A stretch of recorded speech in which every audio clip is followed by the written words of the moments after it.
They did inflict pain here in their attack on your city. We don't want you here. We don't want ICE here. But honestly, Chicago, you won. They're trying to arrest an 11-year-old girl. She is not in any way, in any shape, a criminal. We have to be united as one in this time if we want to save our nation's humanity.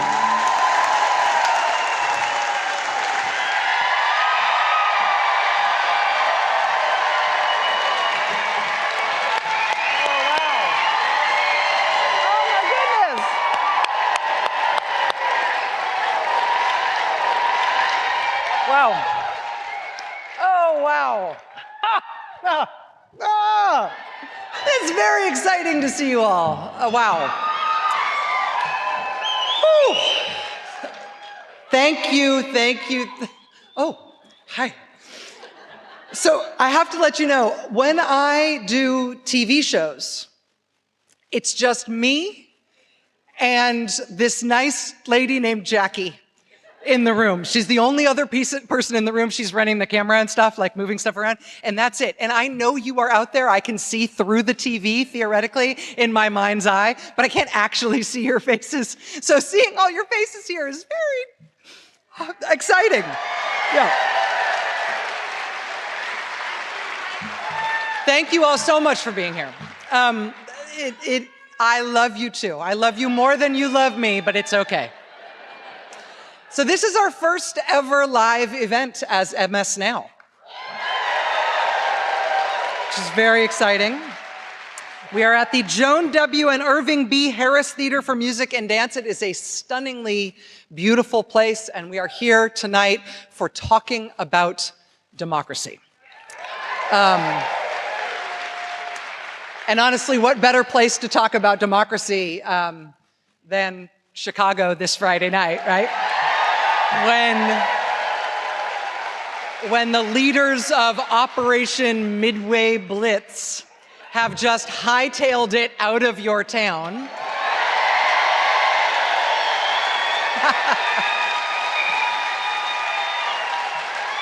They came, they saw, they got cold, and they left and went somewhere warmer. And we're not under any illusions. I mean, they did inflict pain here in their attack on your city. But honestly, Chicago, you won. You deserve some sort of citywide block party all across Chicagoland. You know, North Shore, South Side, Little Village, Berwyn, Cicero, Old Irving Park, Albany Park, West Chicago, St. Charles, Evanston, Wilmette, Waukegan, Aurora, Elgin, everywhere. All of these bylines that all of us in the national media have been watching as we have been watching Chicago, everywhere in Chicagoland, standing up because the people of this place did it right. So I'm sorry to say, good people of Chicago, that this does not mean you get to rest. It means now your country needs you to help the rest of us understand how you did it. So we're going to talk about that tonight. Your instincts, your ingenuity, your organizing, your outrage, your whistles, your tens of thousands of whistles, your car horns and your cell phone videos, and your patriotism and your love for each other. I don't think that Trump's federal agents knew that they were going to be knocking on a beehive this formidable when they chose to pick on this city. So after their quick glamour shot in the snow, right here in the park, they left, decided to go someplace warmer. They left to go attack another American city. There's some space on the eastern tip of the island, I hear. They're off to Charlotte, Raleigh, Durham, North Carolina. There's been hundreds of new arrests already. After that, we hear it's Louisiana. We hear it's going to be Mississippi, so heads up to those places. The untrained, indiscriminate, flailing, and reckless deployment of tear gas and pepper balls are headed to other parts of the United States next. So tonight we're going to talk about what we can learn as a country from the example Chicago has set over these past few months. Chicago has, of course, come through this attack on you and on your neighbors and on your decency. As a whole lot of court rulings have made clear, it's been an attack on the rule of law here. But tonight is also about what is going to happen next. Obviously, we know that here in Chicago, you guys realize that they're probably not gone for good, that they may be back. They're threatening to be back in March. My guess is they'll push it a little bit when they get a taste of the wind. Chicagoans, I know, are also sending whistles and sending very practical advice to North Carolina and beyond. We're going to be talking about that. Tonight, we're going to hear from some Chicagoans who have been running just a clinic here for the whole country, teaching us what to do. We're going to hear tonight, in fact, from the hero from Little Village who first took up the whistle and learn about how that all came to be. Tonight, Timothy Snyder is also going to be here with us.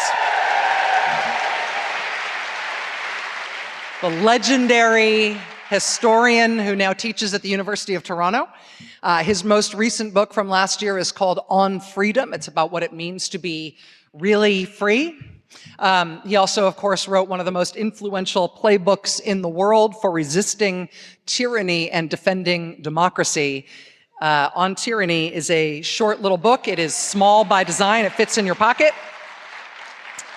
20 lessons from the 20th century for stopping fascism in your time where you live.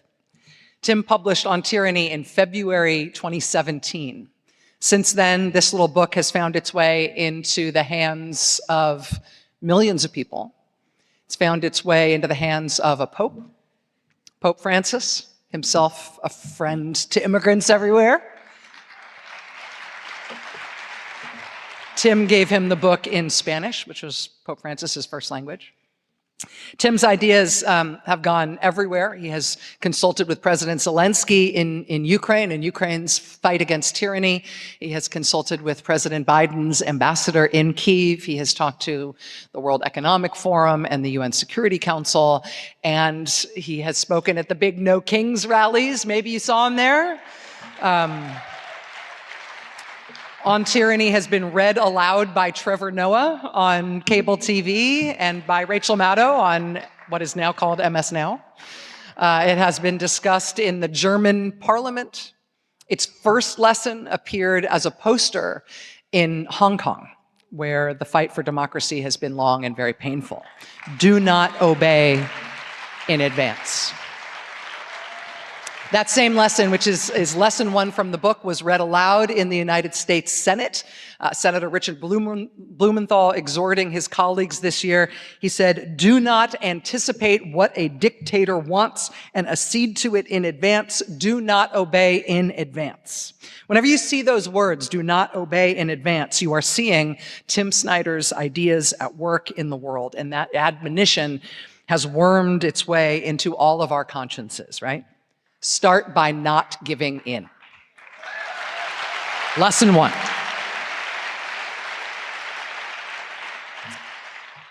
One of the other things I'm going to talk about with Tim tonight is another one of his lessons that sometimes comes to me in the middle of the night, which is his lesson 18, and that is be calm when the unthinkable arrives. Tim Snyder somehow got that essential idea down to 6 words. Be calm when the unthinkable arrives. It now lives in my brain every day. And it lives in the world as unforgettable guidance for anybody who does have a tyrannical nightmare unfolding where they live.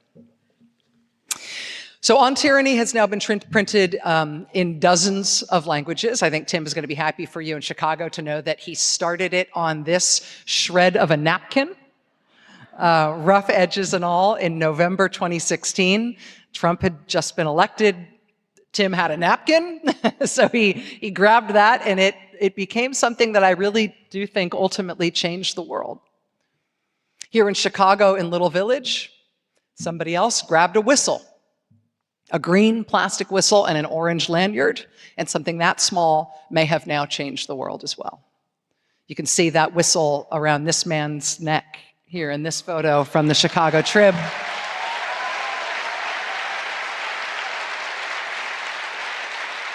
Baltazar Enriquez started wearing that whistle way back in June.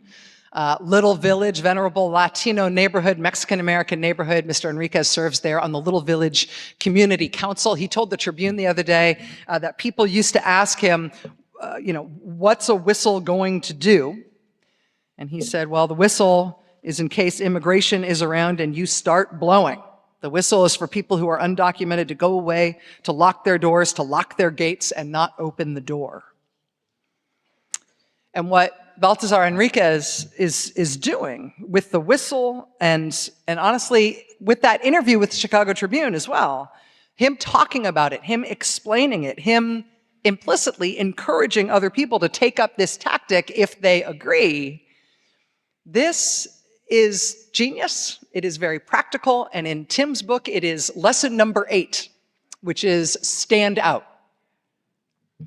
Stand out. Someone has to. It is easy to follow along. It can feel strange to do or say something different. But without that unease, there is no freedom. The moment you set an example, the spell of the status quo is broken and others will follow. Others will follow. And they did.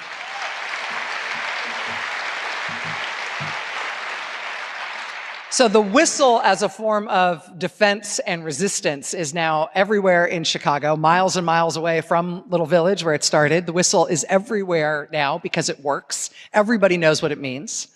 And I'm gonna show you a quick clip here. I gotta say, for anybody watching this outside of this room, with this airs elsewhere somewhere, if you don't live here, if you haven't heard a whistle brigade, I'm just gonna say, pardon the bleeping that we had to do here. Of all the wonderful things about Chicago, man, do you know how to swear.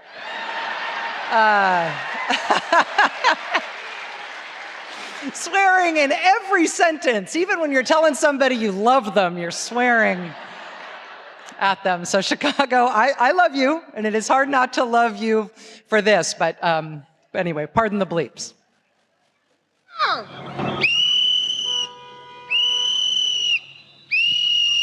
This is our Halloween! I have children! Get the f*** out of my neighborhood!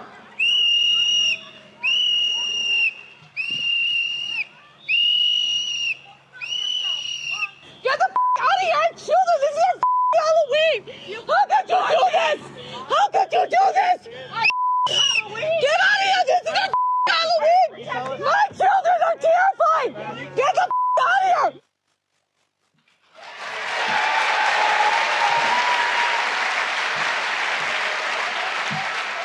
That was bleeping Halloween morning in Skokie. That was taken by Shauna Matten. Shauna? Photojournalist Shauna Matten.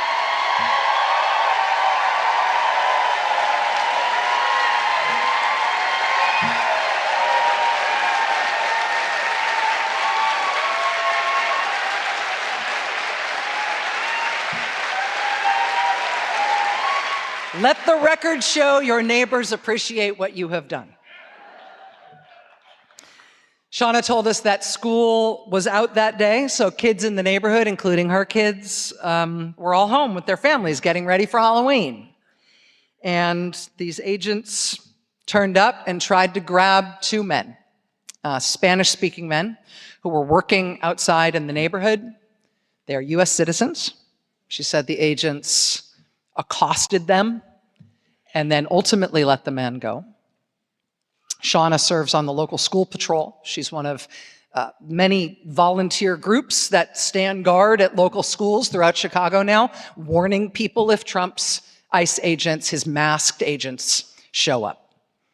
3 days after federal agents tried to grab those two men, those 2 U.S. citizens in Skokie, the village of Skokie joined a long and growing list of local governments here that have taken some kind of formal action to try to make it harder for ICE to attack people in their communities. And on that list is, I mean, it's a pretty amazing list in a pretty short period of time. On that list is Chicago itself, home to 2.7 million people. Also Cook County, home to the city of Chicago, also the city of North Chicago, and Will County, and Kane County, and Lake County, Illinois, and the city of Hammond, Indiana, and Evanston, and Carpentersville, and Waukegan. I mean, forgive me if I'm missing your town, there's a lot. Waukegan, Wheeling, Elgin, Oak Park, Aurora, Wilmette, Batavia, Arlington Heights, joining that list of places that have just passed ordinances to rein in ICE just this week with a unanimous vote.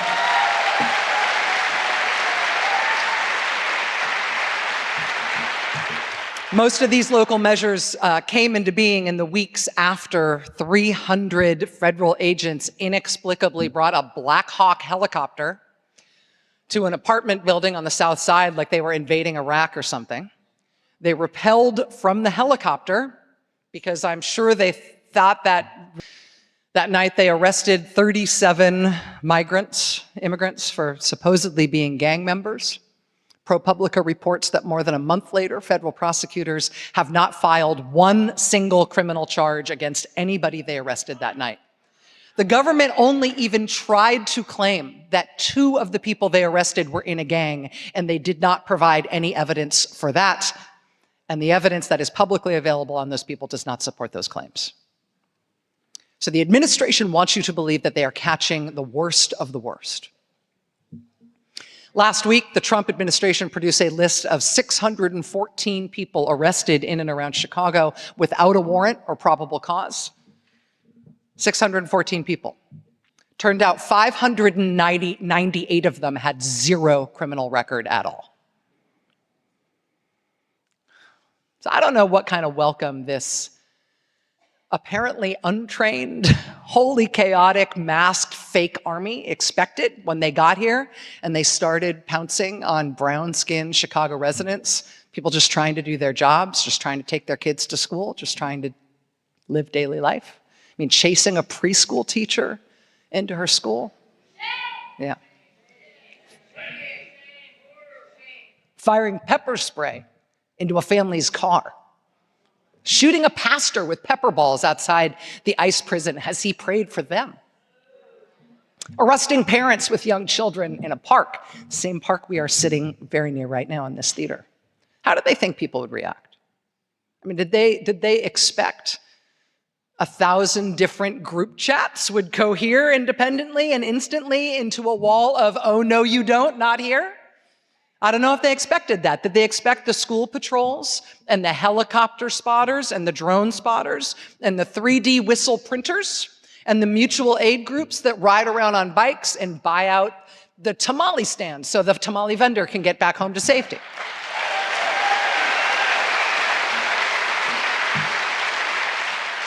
I don't know what Trump and Stephen Miller and these masked agents expected, but I can tell you what they got. Everywhere in Chicagoland, it looks like a lot of the resistance that was born in the heart of Chicago. In neighborhoods like Little Village, where Baltazar Enriquez, president of the Little Village Community Council, decided to wear his whistle back in June. He was ready. He was ready. Chicago was ready because he was ready. And Chicago, now they have retreated. They have retreated in disgrace and defeat, and I truly believe that you have lessons to teach the rest of the country about that, and that is why we are here.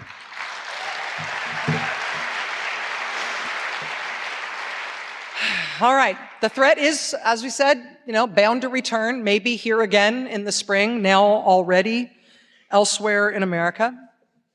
So we're going to talk about that not in the abstract, but in the specific. How do we as Americans conduct ourselves right now? How do we save our democracy while saving our communities and our neighbors and ourselves? Where is the line between staying peaceful and obeying in advance? How do we stay calm when the unthinkable arrives? We're going to talk to Tim Snyder about the defense against tyranny now in our country. We're going to hear from some of the people who have been absolutely living it and teaching all of us. And then we're going to hear some of your hardest questions. Really, really, really grateful to be here tonight in Chicago. Let's do this.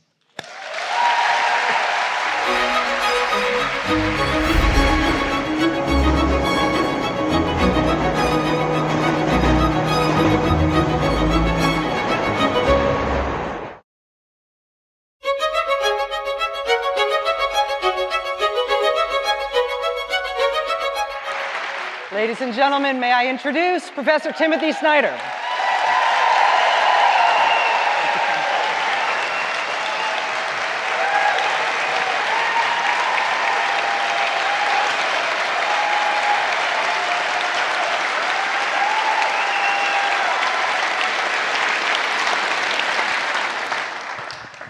Hi, Tim.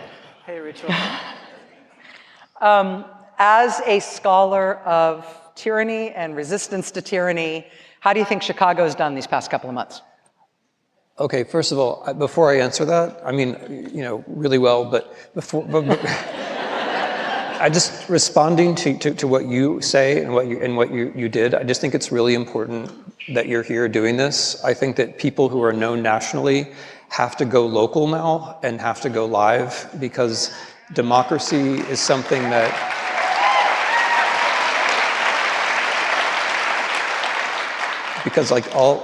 not only all politics is local, all ethics is local, and democracy is something that we have to do together without a net. And so I just wanted to say I'm really glad you're here and we're doing this and we're doing it live. Yeah. And yeah. There is something that is happening now that is, I think, it's terrible in its impact, but it may be beneficial in terms of training us up to be better at resisting tyranny right now, which is that the Trump administration is trying things in one place and then moving on and trying them in a new place and then moving on and trying them in a new place. And they are serially trying to do the same sort of tactics, trying to create the same kind of spectacle and hurt people in the same way. But I feel like we are watching cities, we're watching the cities that are being attacked, the communities that are being attacked, learn from the experience of the cities who went before them. And so I feel like they're training us to get better at neutralizing what they are trying to do. Am I fantasizing about that, or is that real? Our show is too short to get into your fantasies. Thank you. So no, I think you're exactly right. So number one, it's one thing for these actions to be unpopular in the sense of opinion poll unpopular, but it's another thing for people to feel the distaste. And you feel the distaste when you notice it in your own community and you act and you're physically around it, and then you communicate it to other people. And so there's a different kind of unpopularity which goes deeper, right? When people organize and help others to organize. The second thing about this is the networking. Everything bad that happens is the chance to build the new tactics and the new networks. And the network that you build for one, sorry, that was just a comma. The network you build for one thing, you then can use for the next thing. And so this is training us, this is preparing us, it's teaching us that we're capable and that we can be creative. Is there anything that you've seen in the past 10 months in terms of the way the American people have responded to what Trump's doing and to the sort of attempted strongman overthrow of our country?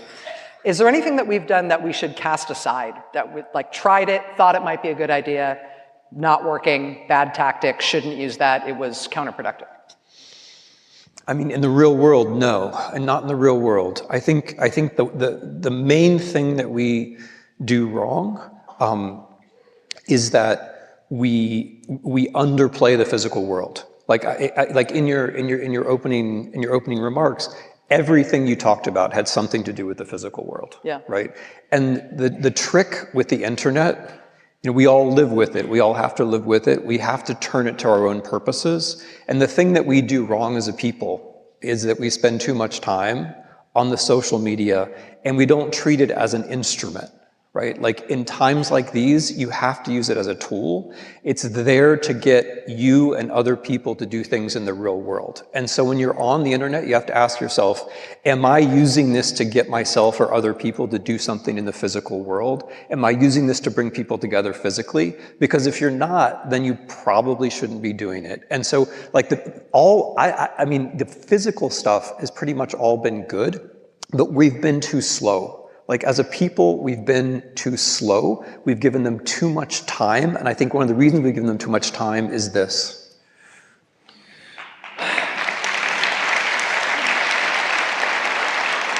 The government has filed federal charges, in many cases what seem like pretty obviously wildly inflated federal charges, against some people who have taken part in protests.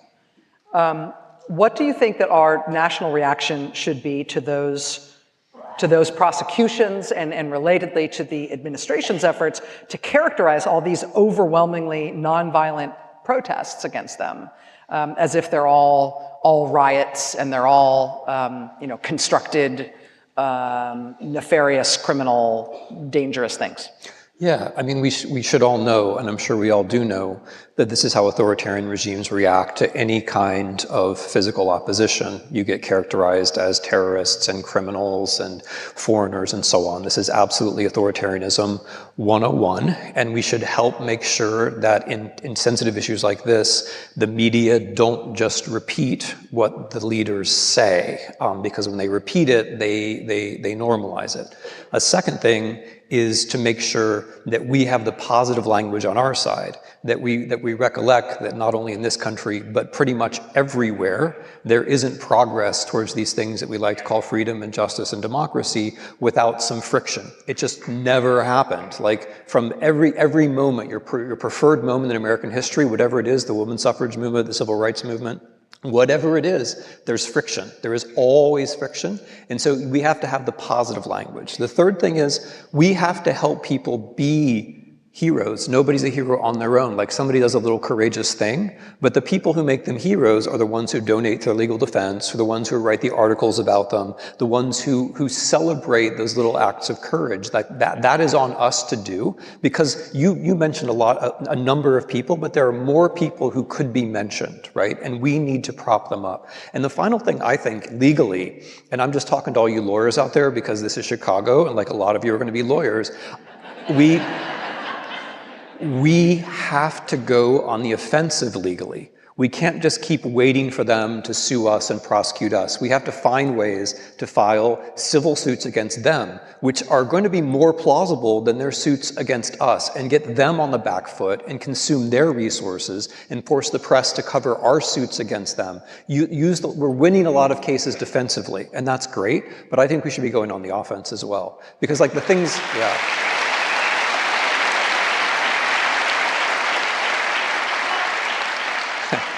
We are a legalistic people. Yeah, but like, all these wrongs that are done to people, all these violations of dignity and habeas corpus, like, those things are actionable. And I think we should find ways to take action. Okay. And if anybody's wondering why Trump went after fancy law firms, it was in part to try to, I think, neuter that as a tactic of those who are opposed to him. Yeah. I mean, one of the ways that works before I was ever in the media, I worked for the ACLU National Prison Project, where we litigated and advocated for prison conditions, improvements in this country. And what we did, we were the ACLU National Prison Project. We were like, we're the ACLU, that's a big deal. We couldn't have taken one step forward on anything we did without the pro bono program of some rich law firm somewhere providing us tons of legal hours to get these things done. And that was working with some of the best lawyers in the country in-house. And that's true of all forms of civil justice and social justice and civil rights litigation. Even when it is civil cases, you need lawyers and law firms that have time on their hands to help. It's not something that you can cobble together yourself. And that's why I think he targeted the richest law firms in the country to try to neuter them, which leads me to my next question. I feel like Trump's tools are more susceptible to protest than Trump in terms of changing their behavior. So if there's 7 million people protesting on No King's Day against Trump, he decides he's not going to watch TV that day, or whatever it is. He decides that this is not happening. They're all paid protesters. They're all members of the Soros family, or whatever he has to call himself. I don't feel like he's going to move himself because he's, like, distressed by the disagreement of his people. That said, if you get a significantly smaller portion of those people saying, I am no longer going to use an AT&T cell phone plan as long as AT&T has a contract with ICE and Border Patrol, even a much smaller, more targeted protest with a public-facing entity like that can be quite instrumental, whether it's AT&T or whether it is those law firms, or whether it is universities that are caving, or whether it is Disney and ABC, or whether it is Home Depot and their parking lots, or any of these other entities where they're allowing themselves to be used, or they're eager to be used.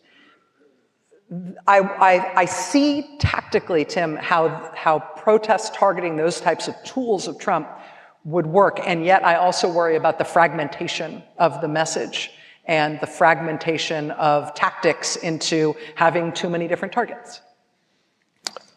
I think the important thing is to pick a target that you care about. So there are going to be different levels of organization. So like the No Kings protest, for example, those are going to keep coming, and those are going to be national as well as local, and those are moments where everyone can focus on a whole bunch of causes at the same time. But the way that you gear up for those things is you pick your target. So I actually don't think you can go too small. I think what you're talking about is actually a source of hope rather than a source of concern. Because it's the local protest against this or the state level protest against that, which people actually care about, right? Like you were naming your targets and then people were spontaneously saying what their target's going to be. Okay, do it, right? You're doing it if you mention it, right? So I think that's actually quite good. And I'm not worried about the fragmentation. I'm worried about the practice, because if you practice on any of these targets, you're preparing yourself for the next thing.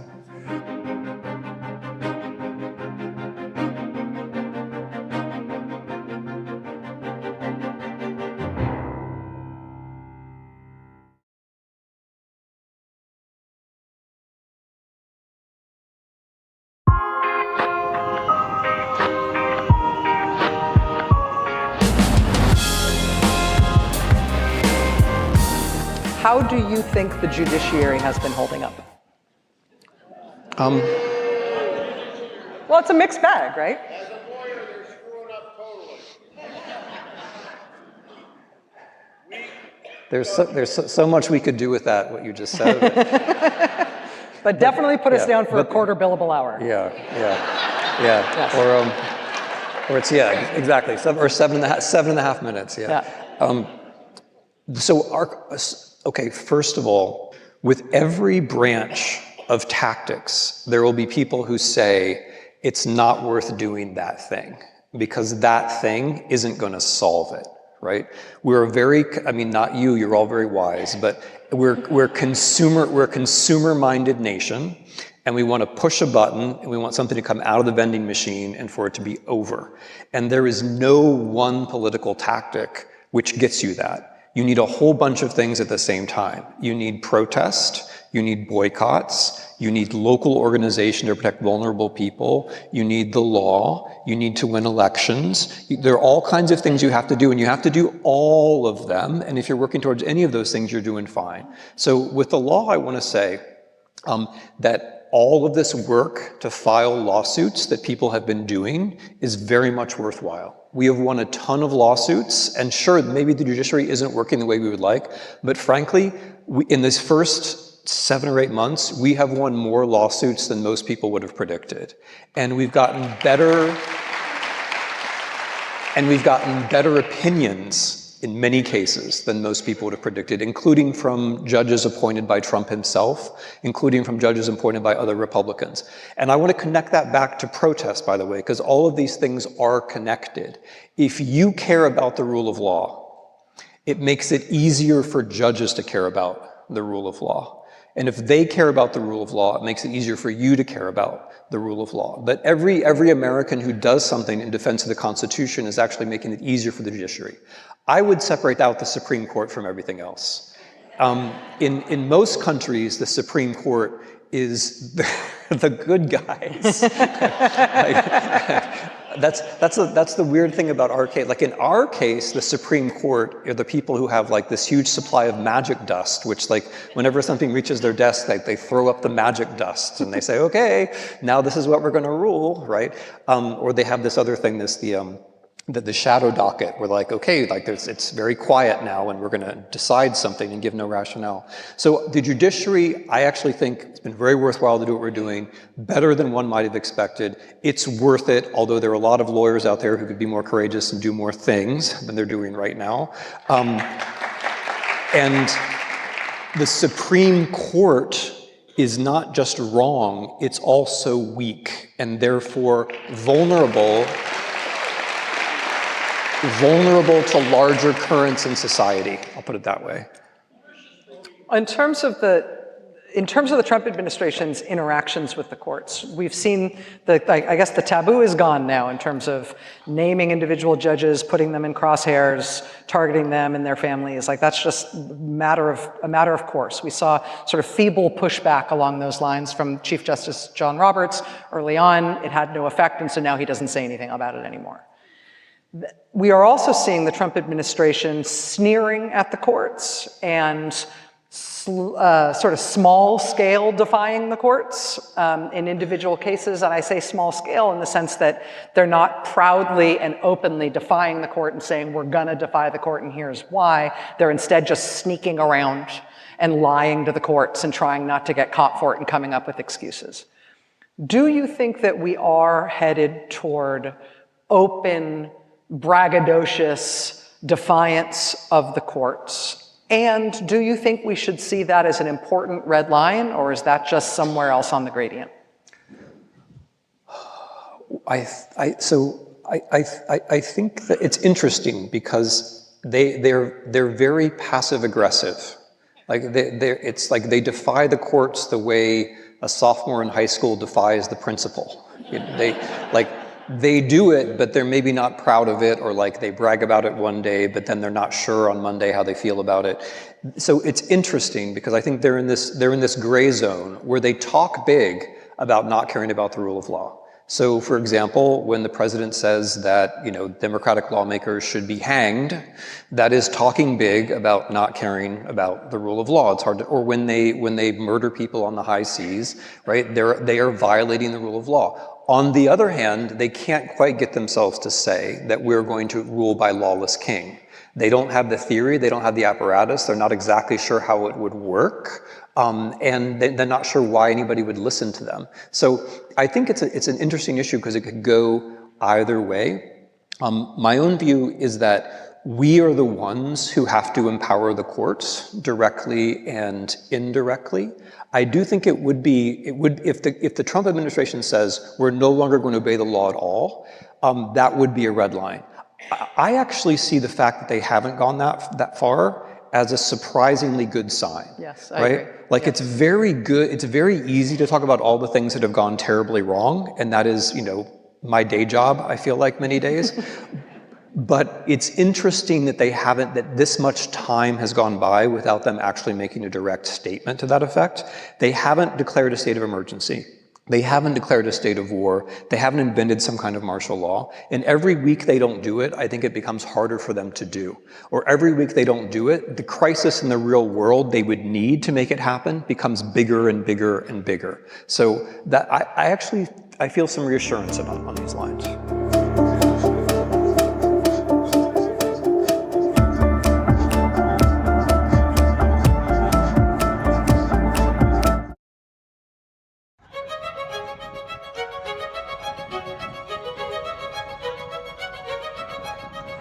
You wrote recently about, on your Substack, you wrote about that you're less worried about the idea that there will be a coast-to-coast, totally autocratic Trump dictatorship than you are worried about the idea that what Trump is doing to the country may pressure us and damage us in such a way that the country breaks up.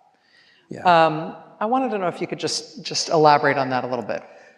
Yeah, I'm actually much more worried about the Republic breaking up than I am about coast-to-coast Trump authoritarianism. I think a lot of things would have to go right for them. Like if you think about it from their point of view, what they're trying to do is actually quite hard, and their plans have more or less been exhausted at this point.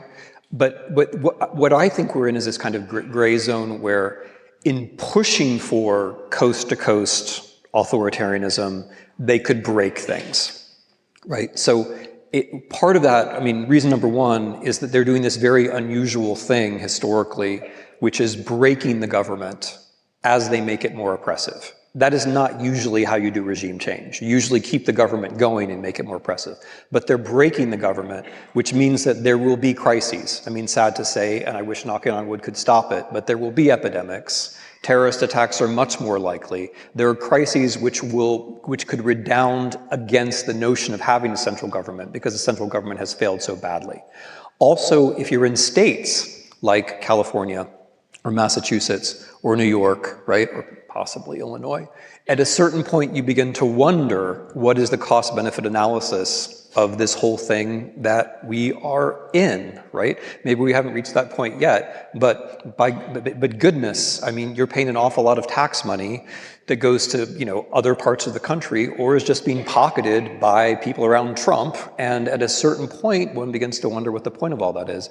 And the other thing I worry about is the clash of federal institutions with each other.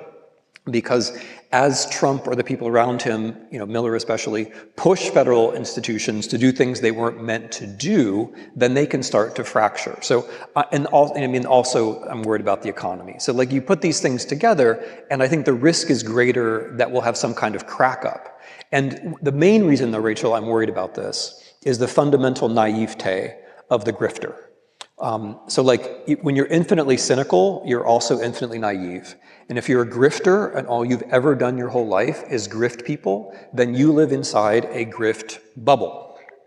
And what you don't understand about the grift bubble is that in order for the grift bubble to keep getting bigger and bigger, you have to suck all the oxygen from the outside.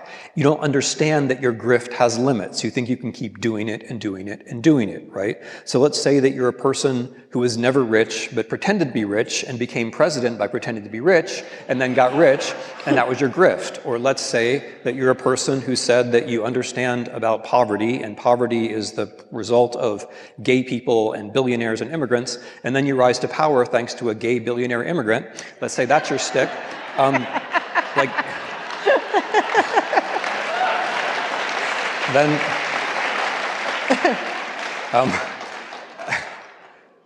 Okay, I feel like that was a moment of understanding we had. It's the funniest Peter Thiel joke that has ever been said without saying his name. It just...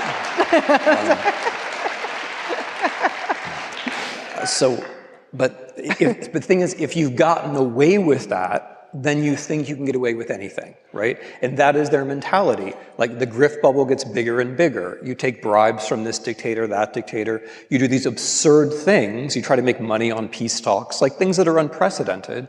And you don't realize, this is your naivete, that the only reason you can grift is that there are tens of millions of Americans who are actually out there working and living by the rules, right? And as you grift and grift and grift, and as you break those rules, then that world outside your grift starts to break down, and the grift bubble pops. And that's one reason I'm worried about this, is that I think that Vance and Trump in this way are fundamentally very naive. Like they think no matter what they do, there's gonna be an America. And I'm sad to say that's not true.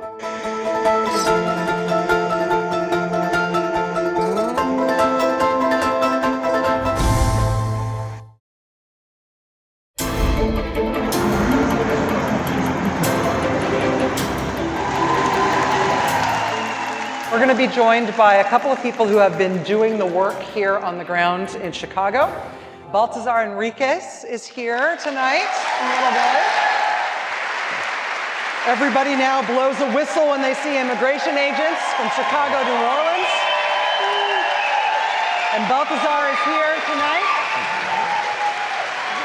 with Pastor Julie Contreras of United Giving Hope, which is based in the suburb of Waukegan.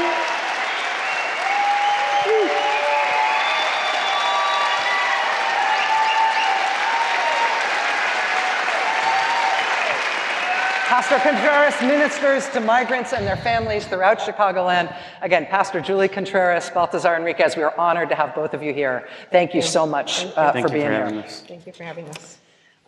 So Baltazar, let me just ask you first just to tell us this story. When you started wearing a whistle, why the whistle occurred to you, and how it sort of took off from a small-scale idea to being as big as it is? At the beginning, I just wanted to inform my community about ICE agents and to take cover. So I actually have a whistle. There it is. And, you know, people said, what is the whistle going to do? It's to inform the community that ICE agents are around. If you are undocumented, lock your doors, lock your gates, lock your windows, and, you know, stay safe.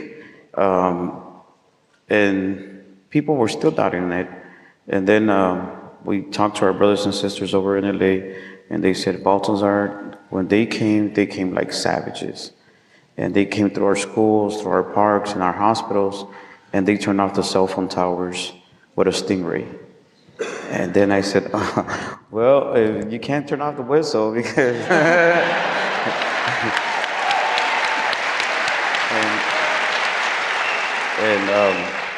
and before I go on, I want to thank my volunteers, Lily, Alex, Liz, I don't know where they're at. There.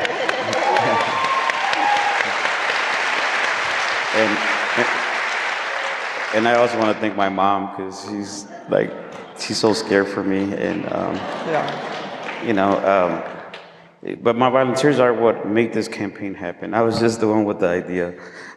They came out in the morning and patrolled the neighborhood, and when we will see ICE agents, you know, and it's 4 or 5 of us blowing the whistle, they got freaked out. They said, "What? What is this?" But the people started then, going away and rapidly understanding that the whistle was a method to inform ourselves. And we will blow the whistle every Wednesday under the arch at 5 o'clock for 1 hour. We'll pass out whistles and know your right cards. And we had ice out posters, and it started with 13 of us, and it got to a point where we were like 600 of us. Wow. Wow.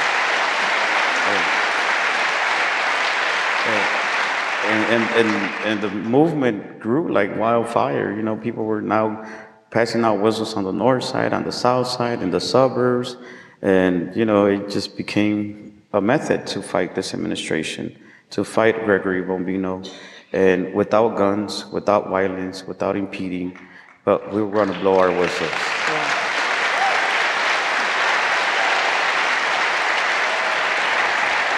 Pastor Contreras, you are based in Waukegan, and I'm not from here, but that's like an hour north, is that right? Yes, ma'am, the Illinois-Wisconsin borderline, yes. Okay. Walktown. Did you guys in Waukegan know that this attack on Chicago was coming to you as well, that it wouldn't just be in the city proper? Yes, I believe the operation that was done kind of at the same time. It wasn't just Chicago, so there's operatives and the raids. That's something that's a continuum, no matter how it is. So Midwest Blitz, there was Operation Buckshot years ago, Operation Big Rig. There's a lot of operations that they run throughout their courses. And I think it's important for us to educate individuals so we know that. These operatives are everywhere, 24 hours a day, 7 days a week, 365 days a year. We can't let our defenses down. This is about defending and protecting our families. Can you talk a little bit about the way that you organize around those principles, defending and protecting your families? What kind of training do you do? What kind of community building have you done? So I'm a server of the truth and liberation of all God's people. I grew up on 18th Street in Pilsen. I love my sovereign nation. I believe in democracy. They have their operative, we have Operation Save the American Children of America, bringing unaccompanied minors across that border to be reunified with their families and safe. They're children, they're not criminals. We have trained with U.S. Customs and Border Protection, Border Patrol, HSI, the FBI, to sit on a table so that we can talk about the base and the reality. We're very strong with the missing migrant program. We have human beings, women, children, men, that are brought across the border in an illegal format by criminals, real criminals. Those are the individuals that Border Patrol was trained to catch and incarcerate. Unfortunately, today, this president is allowing them to lose their integrity. But we need to be strong as America. We need not to lose our humanity, because the real enemy, the real criminals are out there. But they're not Juan, Maria, Jose, or Guadalupe. They are just guilty of coming here for a better life. And the unaccompanied minors in this nation are children. They're not criminals.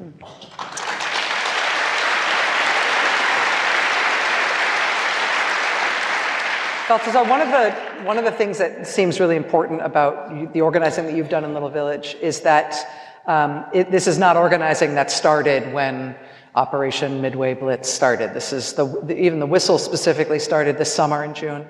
You're the president of the Little Village Community Council. I was wondering if you could just talk a little bit about being organized now, being organized in advance before a concerted attack like this starts. It seems to me like that really puts you on better footing once this new crisis arrived. So we've been organizing since January 20th when President Trump was inaugurated, and we were out there. It was really cold. It's like below something zero. And we had a caravan of 12 people, and we went around to the temp agencies and we gave the employers or the employees know your right cards. We said in case there's a raid at your job site, don't say nothing, don't sign nothing, and ask for an attorney. Then we went to our day laborers that stand out at Home Depot and also educated them on knowing their rights. And then we had workshops after Mass at the schools, and we prepared the people to know about their rights, not to open the door without a judicial warrant signed by a judge. And we showed them all the tricks that they use. And even Tom Homan said Chicago was a very difficult city.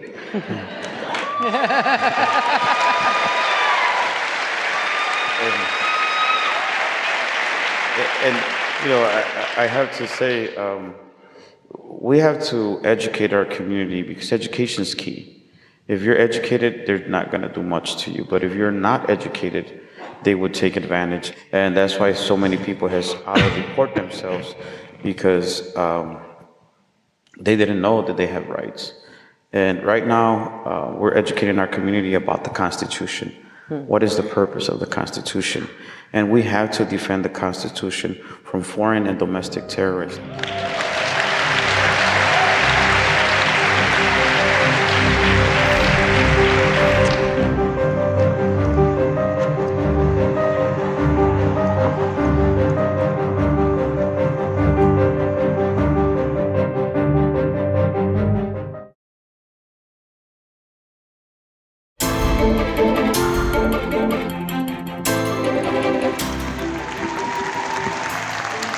Pastor Contreras, I understand that part of your work, including literally today, is supporting families as they go to immigration hearings in court.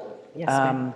Talk about educating people in terms of the Constitution and the protections that we were led to believe that we had. I wonder if you could just tell us a little bit about the situation that you're seeing with families in court. Today, praise God, the judge continued the hearing. It's a family that was waiting a decade, but we walk on the bridge with unaccompanied minors, introduce them to Customs and Border Protection because children are the most vulnerable. And in this current time, President Donald Trump wants to send ICE agents out to the homes of these unaccompanied minors and try to accuse their parents of trafficking their own children to reunify from their family. And this is something that we are not free today in the United States of America. Whether you're documented or undocumented, this man is destroying our democracy. And children, again, are not criminals. They're innocent children. And we stay with those families. As recent as 3 weeks ago, one of our unaccompanied Honduran children that came during the influx, Marjorie Urbina Contreras, became a U.S. citizen. Oh, wow. That is what America is about. That is who we are. And his politics are not appreciated. And our senators and our congressmen need to do much better jobs.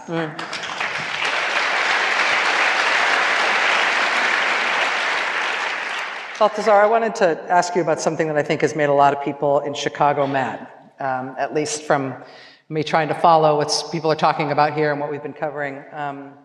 And that is the presence and the role of state and local police while this attack was happening in Chicago. During raids or at protests, we've heard a lot of people saying that the police have been cooperating with ICE way too much. Even though they're not supposed to be doing it, they've been helping ICE. Locally, the line is that they're only supposed to be keeping the peace, but we've heard a lot of complaints that they've been doing more than that, that they've essentially been taking part in what the feds are doing. Is that a fair critique? How do you see that? So in Little Village, we have the 10th district, and when they came and did a raid, they were trying to arrest an 11-year-old girl. And the police was being complicit. The community was trying to avoid from her getting arrested by ICE agents, and the police started beating on the people. Instead of protecting us, they were protecting them. And you always see their back is towards the ICE agents, and their front is towards us. If they were protecting us, their backs will be at us and protecting us from them. So we have seen the Chicago Police Department being complicit and working with ICE agents. And it's always going to happen because there's that law enforcement, that brotherhood that always is going to exist. So if they were really protecting the residents of the city of Chicago, they should be arresting those agents because they're trying to arrest an 11-year-old girl. She is not in any way, in any shape, a criminal or a harm to them, but this is something that we saw in our neighborhood and that now has traumatized our children, has added another layer of trauma, and nobody's being held accountable. And this is something that we have seen in the city of Chicago with Adam Toledo, a 13-year-old boy that was killed by the Chicago Police Department. And the officer is getting disability checks. He's suffering now. And the reality is that the community is suffering, and we are the ones that need the resources. We need a mental health clinic in Little Village. Little Village is on fire, and all we have is a bucket of water. And that's how our neighborhood is treated in Chicago. And minorities are, especially Latinos in Chicago, are, we get crumbs. We don't get all the resources. We have to put 10 mothers in a hunger strike just to get a high school. We have to fight for our lungs because our air is being polluted every day. So this is how we have to struggle every day just because of the texture of our skin and for being Latino. So yes, we have seen CPD being very complicit and collaborating with the ICE agents and during these raids. Tim, can I ask you to reflect on that for a moment, the idea of local police vis-a-vis the feds in this kind of a moment in places like this? There's, as important as the local case is, the point that Balthazar is making goes to the texture of what kind of government we have on the scale of the nation. One of the things that makes it hard to have a tyrannical regime change is federalism and local precincts. The decentralization of the United States is a tremendous advantage as compared to, for example, Germany. One of the things they had to do in Germany to make that transition in the 30s was to turn all the little police forces into one larger group, right? And so when you find when the federal government uses undocumented people as a pretext to get cooperation going and then centralization going, that's a bad sign. Not just for the people who are directly affected, but for all of us who are hoping to have some kind of normal rule of law existence. Pastor Contreras, let me ask you about what you're seeing from faith communities. It has been moving to see, again, from the outside, to see different types of clergy from different communities, from different churches, from different types of faith traditions physically show up either at Broadview or in the street at mass protests, or sometimes in efforts to try to protect people who were being accosted by these agents. But as a pastor yourself, how do you see the faith community's response thus far? Has this been the kind of leadership that you want? So just recently in Little Village, since I'm from Pilsen, and my dad was one of the first Mexican Americans that owned a Shell gas station in the Midwest on 26 in Kedzie. We grew up partly there too, so we were both neighborhoods. Growing up in a segregated Chicago, right?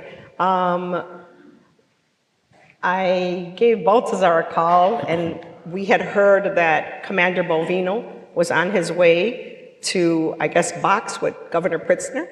And we said, we're gonna go there and we're gonna shut down the street.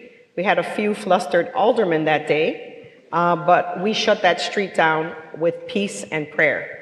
And we had pastors and priests and people from the Muslim faith, the Jewish faith there, praying. A young man he was a union member, but he said, I'm Jewish and I know how to pray. So he made his grandma proud that day. He did a good mitzvah. So for me, what amazes me today across the nation as a person of faith, what scares me, what I'm always telling the immigrant community, que todo va a estar bien. Everything's going to be good if we put God first. Because without him and without this blessed Virgen de Guadalupe, who crosses the border every day without documents, we need to have faith, and it concerns me that we have people across the nation worried about a Muslim mayor in New York when we got a felon as the president of the United States. And something important. I have Border Patrol agents that help me every day save lives at the US-Mexican border. And that border doesn't belong to the United States or to Mexico. It's by pure corruption. Yes. But what I want people to know that's important is that we have to be united as one in this time if we want to save our nation's humanity.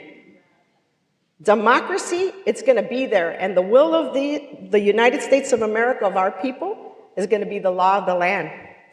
But it needs to be awoken, because we're still not free. And we haven't been free for a long time. We've been allowing ourselves to believe in something that doesn't exist, and that's the politics. And I don't know about all of you, but to my barrio, U.S. Border Patrol came in my barrio like a thief in the night and has stolen families, children, mothers, and fathers. And it's not just today, not just when the cameras are on us today. We have been the hunted, we have been the incarcerated and the deported for decades, from Clinton to Bush to Biden to Obama, Trump. There's been a fire burning for decades, and Trump is just putting more wood on it. But he, like every other president, their term is going to end. And I'm going to pray for his soul. Because when he's traveling up that river to what I believe to be into the great unknown, he's going to need our prayers. Or maybe a few drops of water. A gallon of water. Pastor Julie Contreras, Baltazar Enriquez, it is, as I said, an honor to have you both with us here tonight. Thank you. Thank you so much for being here.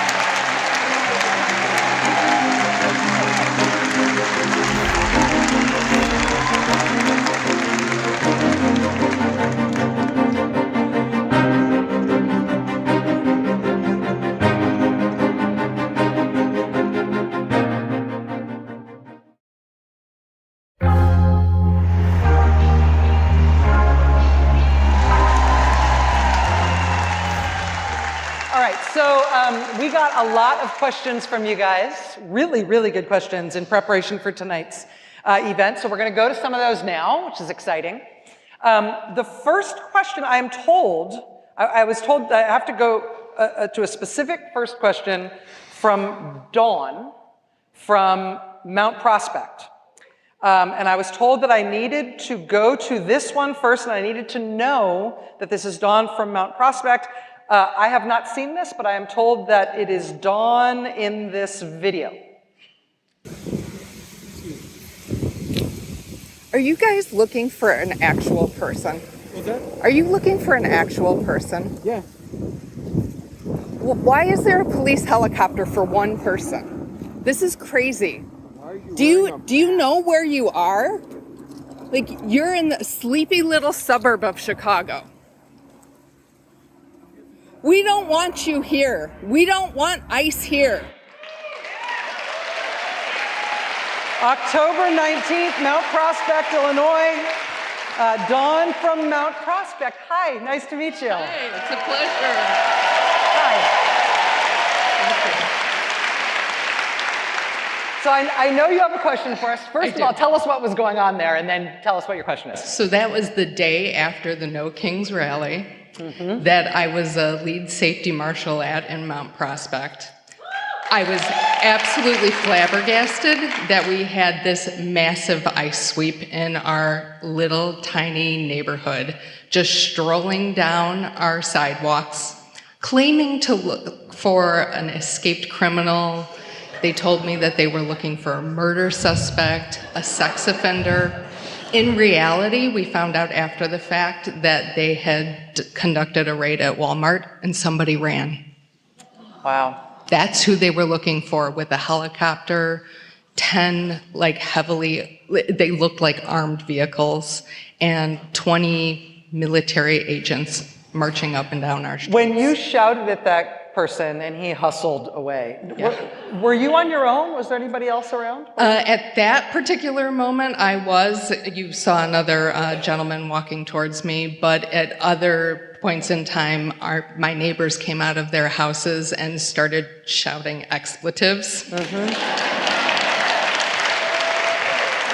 Swearing is a form of prayer. It's a form of resistance. Yeah, it's a form of resistance, yeah. Well, thank you for letting us show that, and thank you for being here tonight. Yeah. You have a question for us? I do. So over the past several months, I have witnessed a militarized ICE sweep in my neighborhood, a landscaper abducted from my parkway, and my village board refused to limit cooperation with civil immigration enforcement. What concrete steps can residents take beyond voting to protect civil liberties when local leaders show indifference?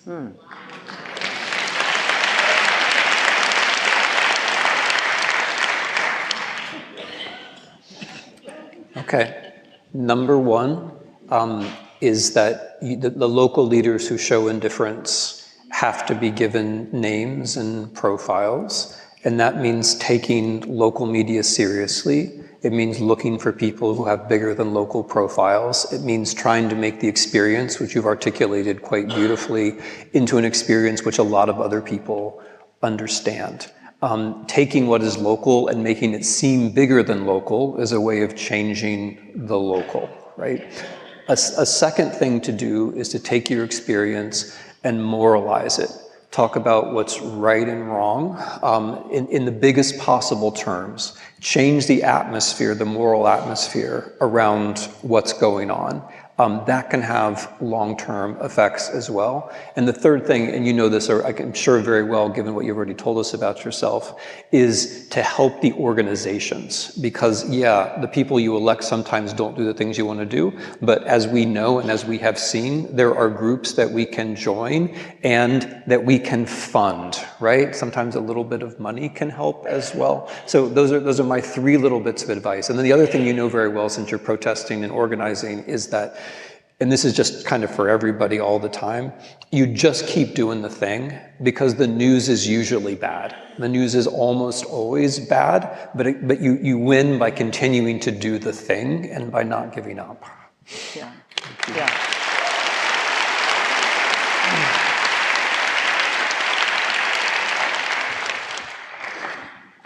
Hi. Hi. Craig from Highland Park. Hi, Greg. What are your thoughts on the strength of the autocratic movement in the United States? Is it centered in Trump because of his popularity with still a large segment of the population, it seems? Or is there enough drive coming from behind the scenes players like the tech oligarchs to keep the movement together after he's no longer in power? So the strength of the MAGA movement, of the you know, it's a, I think it's very hard to answer because it involves making some predictions, and I'm terrible at that. So for me, it's hard to answer. But one of the things that I feel like it's healthy to resist is the tendency to personalize what they're doing, to think that this is all sprung from Donald Trump's mind, or that there's something important about Elon Musk's personality that explains what's going to happen next to our country.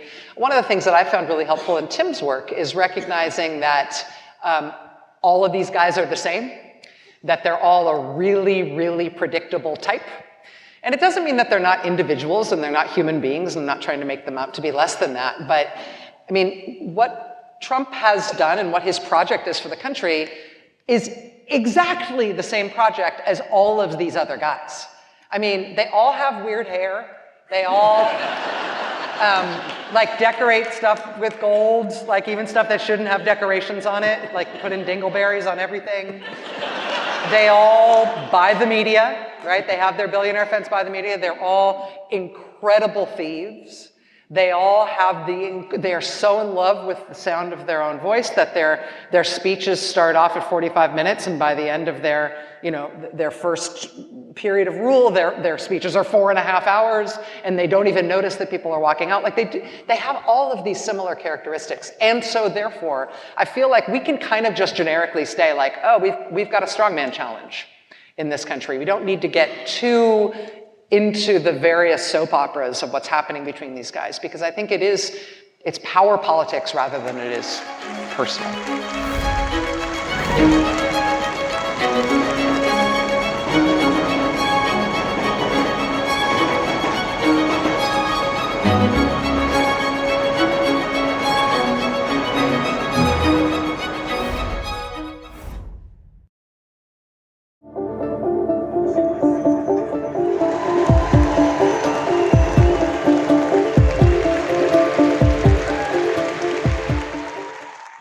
Hi there. I'm Heather from Denver, Colorado. Hi, Heather. Hi. It's a far out Chicago suburb. Yeah. It was a bit of a drive. It's Westland. Yes. My husband and I are Gen X parents of a 10-year-old. We've marched, we've voted, we've spoken out, we continue to do so. But lately we were asking ourselves, when is it time to leave? We thought our red line would be mandated religion in public schools, but now with the targeted political persecution and the erosion of higher education, it feels like those are coming first. How do you know when your child's future and their right to think freely are no longer safe here? Wow, that's a difficult question. I mean, Tim, I want to ask you to answer this, because Tim now teaches at the University of Toronto, and not at Yale. And I know that that's a decision that is more complicated than I think you're given credit for, broadly speaking. But I guess if you'd answer her directly in terms of how to think about this and how you and your family thought about it.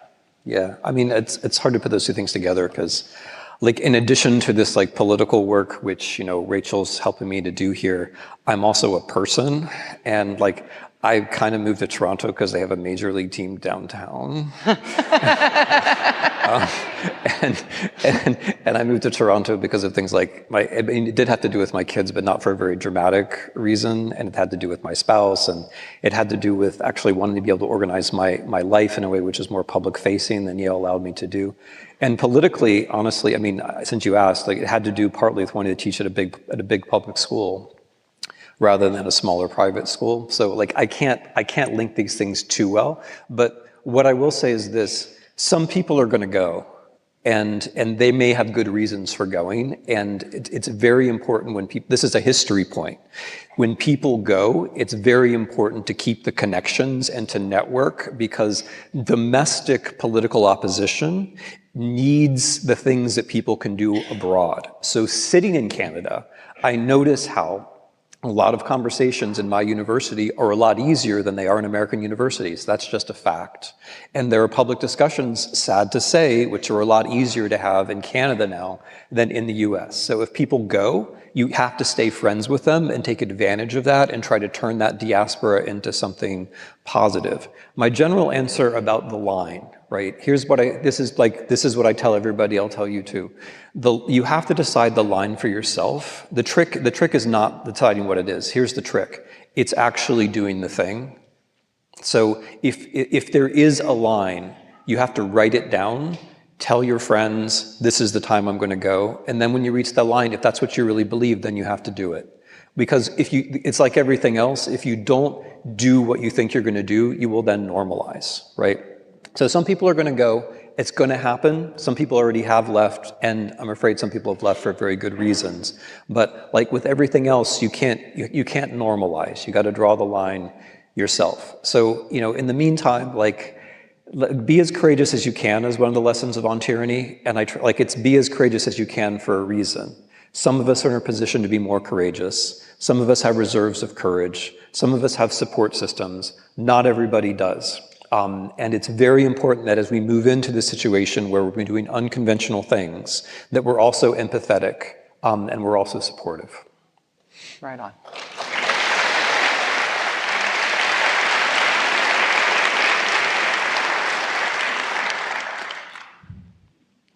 Hi, I'm Marie from Mundelein. Hi, Marie. Hi. So I attended the Mass outside the Broadview ICE facility just recently, a couple of weeks ago.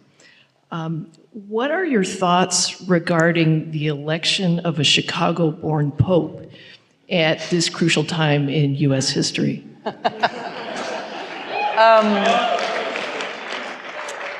I think that it turns out to have been a bad idea for the Trump administration. I think I said something like this on the air the other day, but in what universe do you take a Catholic Church that has just said goodbye to Pope Francis in his message of not just empathy, but solidarity with immigrants the world over? You take a Catholic Church that is primed on the prayers of Pope Francis. He is then replaced by a new Pope who may have lots of differences with Pope Francis, but it turns out not on this point. And he is American, and he is from Chicago, and then you, as the Trump administration, decide you're going to go attack Chicago immigrants? It was grown in a lab to radicalize American Catholics.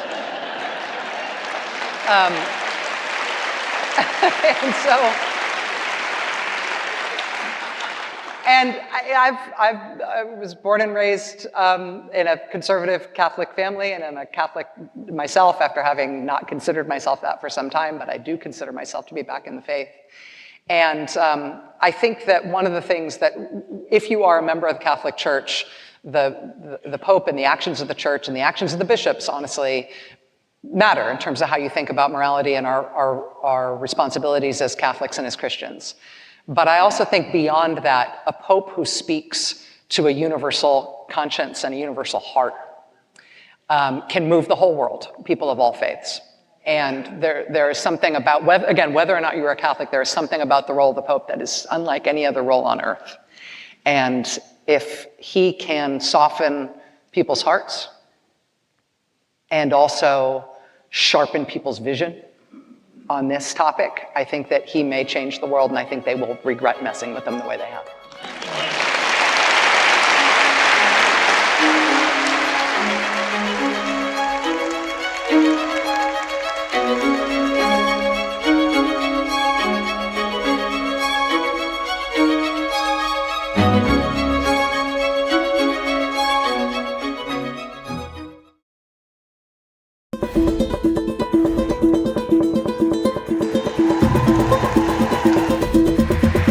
All right.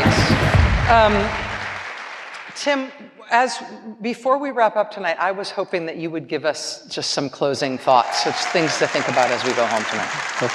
Okay. So rather than plan my remarks, what I tried to do was to listen to Rachel and to listen to Pastor Contreras and Baltazar and see how you were reacting to things and think of 3 or 4 big points or kinds of summary that I thought we might try to take home with us. The first thing, and this draws very much from our conversation about ICE and local organization, is that democracy really depends upon things that are more fundamental than democracy itself. So democracy is a word that we use and maybe a bit overuse, but the idea of rule by the people is something inherently hard, is something inherently dramatic. The people have to want to rule. And why we want to rule is brought home by very basic things, which we've heard about. Very basic things like the body, very basic things like children, very basic things like dignity. Democracy is a way to have some kind of control, autonomy over those very fundamental things. And so when we say democracy, when we think about democracy, we have to remember its connection to those more fundamental things. And we have to remember that to talk about those more fundamental things, we need a moral language. The moral language has to be on our side. The other side tries to monopolize it. It thins it out. It skims it away. It abuses it. But you can't do democracy without a moral language. That's one thing that I'm going to take away from all of this. The second point that I was thinking about, that there was no good place to insert here, but I'm going to insert it now as a historian, is how we think about ICE, Chicago, America, in connection with what we know about the past. And some of these points came through, I think, already indirectly, but I'm going to try to make them directly. There is a long tradition of using undocumented people as a first step towards creating zones of statelessness, zones where the law doesn't apply. The Nazi regime in Germany, as almost nobody remembers, its first really large-scale act of oppression was the deportation in the autumn of 1938 of undocumented people, undocumented Jews. That was their first major action, and it was a step towards border zones and concentration camps, or as we prefer to call them, detention centers. So there is a history of this. There is also a history, as I alluded to before, of using the undocumented as a kind of exceptional case, as a justification for centralizing the police, which is what happened in Germany after 1938 too. Different kinds of police organizations are brought together under one heading, which makes things possible that weren't possible before. So this is a reason to be very concerned. And I say this because as locally important as ICE is in Chicago or in any city, it is also a very important example of the transition that they are going for. Because ICE isn't just what it's for. ICE is also for what it's meant to become, which is a national paramilitary organization answerable only to the president, which can act against citizens as well as non-citizens. That's what it's meant to become. It doesn't have to become that. And what it means also is that local resistance is also national resistance, that there's significance to what we've been talking about, which goes even beyond the protection of individuals and their dignity. Because acts of resistance locally are also slowing down this transition to a new kind of regime. Which leads me to the third thing I wanted to talk about, which is resistance, and what resistance is for. One thing that I think is very important, and I'm sure you've noticed it too, is that the people who actually organize and do important things, they are very often, in fact, almost always humble. The people who talk a whole lot are generally not doing a whole lot. And that's tricky for us because we are a people who talk a lot, and we are a people who react to certain kinds of charismatic gestures. And it's important to remember that the organizers are often humble, and you can tell who's a real organizer by how they're humble. And that means you have to look out for them. It means you have to listen to them. It means you have to join them even if they may not have the loudest voices. And you have to support them with your time, with your energy, and also with your money if you can. The other thing I was thinking about with respect to resistance, and this is a point that I just wanted to say again, is that you have to keep doing the thing. I mean, it sounds very simple, but like in my life, I'm reminded of this when I go to Ukraine, when they're almost at 4 years of war. And when I can go to the front, it's because I'm in the hands of people who have been doing civil society organization in peacetime, during a revolution, during a war.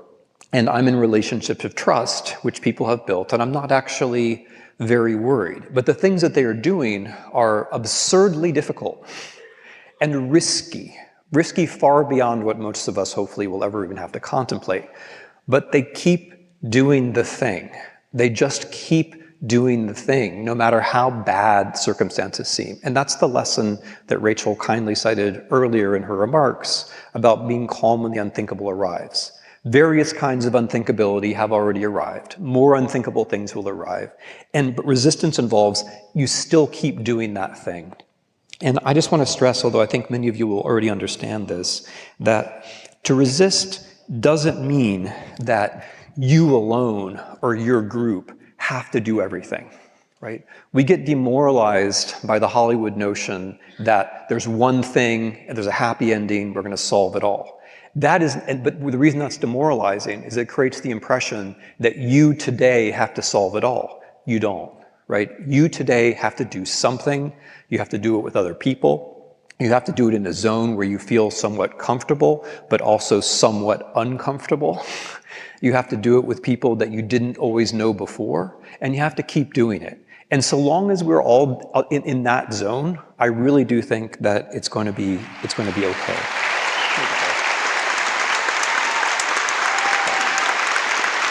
Thank you. I want to thank Pastor Julie Contreras and Baltazar Enriquez and Professor Snyder and all of you so much for being here tonight.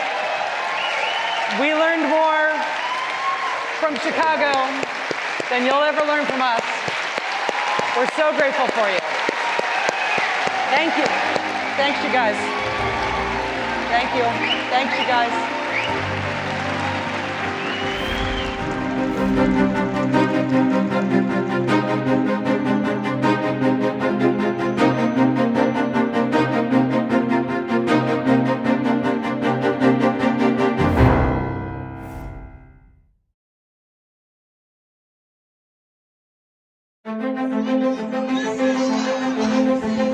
They did inflict pain here in their attack on your city. We don't want you here. We don't want ICE here. But honestly, Chicago, you won. They're trying to arrest an 11-year-old girl. She is not in any way, in any shape, a criminal. We have to be united as one in this time if we want to save our nation's humanity.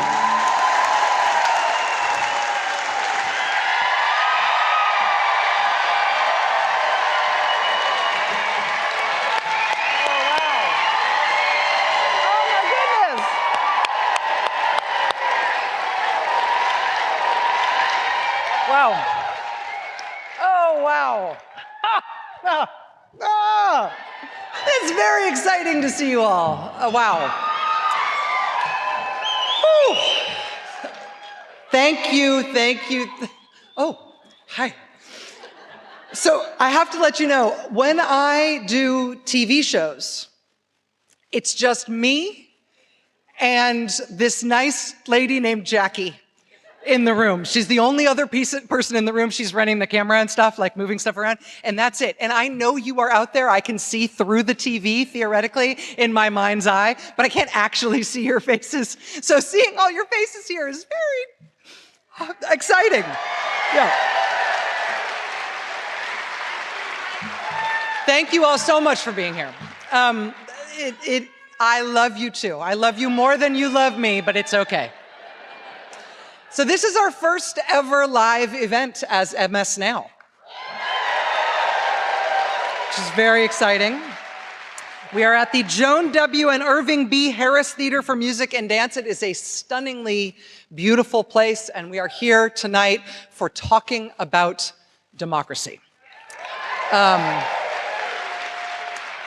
honestly, what better place to talk about democracy than Chicago this Friday night, right? When the leaders of Operation Midway Blitz have just hightailed it out of your town.